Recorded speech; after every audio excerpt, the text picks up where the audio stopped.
ফেব্রুয়ারিতে ভোট আয়োজনে চলছে তোড়জোড়।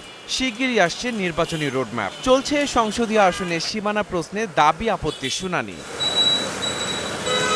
জাতীয় নির্বাচন ঘনিয়ে এলেও জুলাই সনদ বাস্তবায়ন কিভাবে সে সিদ্ধান্তের জন্য অপেক্ষমান জাতীয় ঐকমত্য কমিশন। আর এ বিষয়েই আলোচনা সভায় সুজন। সিরডাপ মিলনায়তনে প্রস্তাবিত জুলাই জাতীয় সনদ ও নাগরিক ভাবনা শীর্ষক আলোচনায় সামিল সারা দেশের নানা শ্রেণী পেশার মানুষ। তারা সংস্কারের আগে নির্বাচনের পক্ষে নয়। আমার মনে 99% সন্দেহ এটা কি আদৌ বাস্তবায়ন হবে কিনা। আমরা যদি বিগত 2008 সালের কথা চিন্তা করি, 2008 সালে সকল দল কিন্তু একমত হয়েছিল, একটা চুক্তি করেছিল। পরবর্তী নির্বাচনে আমরা কি দেখলাম? নির্বাচনের পরবর্তী সরকার এসে সেগুলোকে সম্পূর্ণ একতরফা বাতিল করে এবং যারা এগুলো বাস্তবায়ন করেছিল তাদেরকে স্বৈরাচারী মনোভাব দিয়ে কি করলো? অসম্মানিত করলো। আমার এখানে একটা সন্দেহ ভয় হয় যে এবারও কিনা যে পরবর্তী সরকার এসে তাদেরকে আবার অসম্মানিত করে কিনা। কথা তো কোনো ম্যান্ডেট নেই, তাই না? এটা ঐক্যমত কমিশন শুনতে বাধ্য নয়।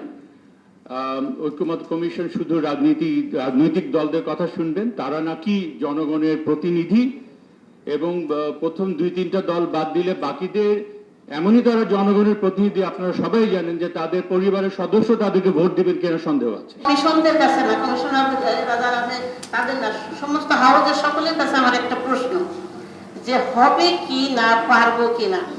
যদি এতদিনের স্বৈর শাসককে আমরা পালাতে বাধ্য করতে পেরেছি, তাহলে কেন আমরা সনদ বাস্তবায়ন করতে পারবো না? কেন হবে না? এই পারবো না শব্দটা যেন না হয়। আমি আশা করবো এবং আমি আশাবাদী যে আমরা সকলে মিলে যদি চেষ্টা করি, অবশ্যই জাতীয় সনদ, জুলাই জাতীয় সনদ বাস্তবায়ন হবে ইনশাআল্লাহ। সাধারণের এ বক্তব্যে একমত প্রধান উপদেষ্টার বিশেষ সহকারী মনির হায়দারও। তবে তিনি বলেছেন, সংস্কার প্রস্তাব বাস্তবায়ন নির্ভর করছে রাজনৈতিক দলগুলোর উপর। গত 6 মাসে জাতীয় ঐক্যমত্য কমিশন যা অ্যাচিভ করেছে এই জাতির পক্ষ থেকে, এটাকে হতাশাজনক কিংবা ছোট ভাবার কোনো অবকাশ নেই। আমি আপনাদের স্মরণ করিয়ে দিই, পৃথিবীর যে সমস্ত দেশে এই স্কেলের সাংবিধানিক সংস্কার হয়েছে রাষ্ট্র ব্যবস্থার, আমাদের কমিশন গবেষণা করে বের করেছে যে সেগুলোর ক্ষেত্রে ন্যূনতম সময় লেগেছিল 2.5 বছর।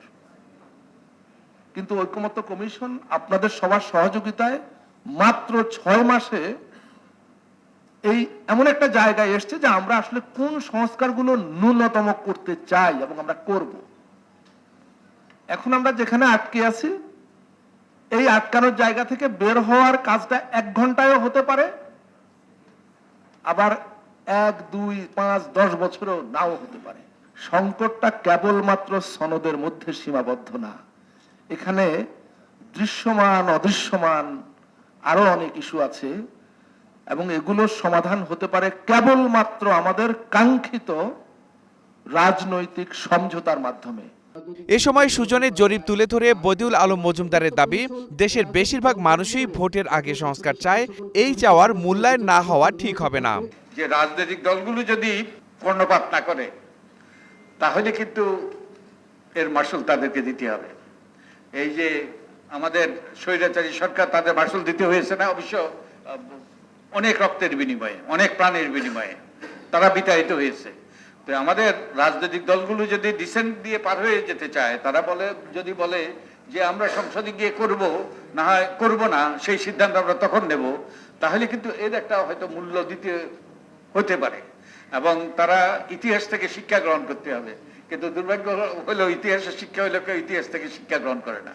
আর তাদেরকে বুঝতে হবে যে যেই পথে শেখ হাসিনা স্বৈরাচার হয়েছে, যেই পদ্ধতি, প্রতিষ্ঠান এবং প্রক্রিয়া, যে আইনি কাঠামো, যেগুলোর উপর ভিত্তি করে শেখ হাসিনা স্বৈরাচারে পরিণত হয়েছে, দানবে পরিণত হয়েছে, সেই পথ ধরে আমাদের যারা ক্ষমতা যাবে তারাও যদি আবারও অগ্রসর হয়, তারাও দানবে পরিণত হবে এবং সেই পুরানো পথ ধরে নতুন গন্তব্যে পৌঁছা যাবে না। তাই আমি মনে করি আমাদের রাজনৈতিক দলগুলো এর থেকে শিক্ষা গ্রহণ করবে।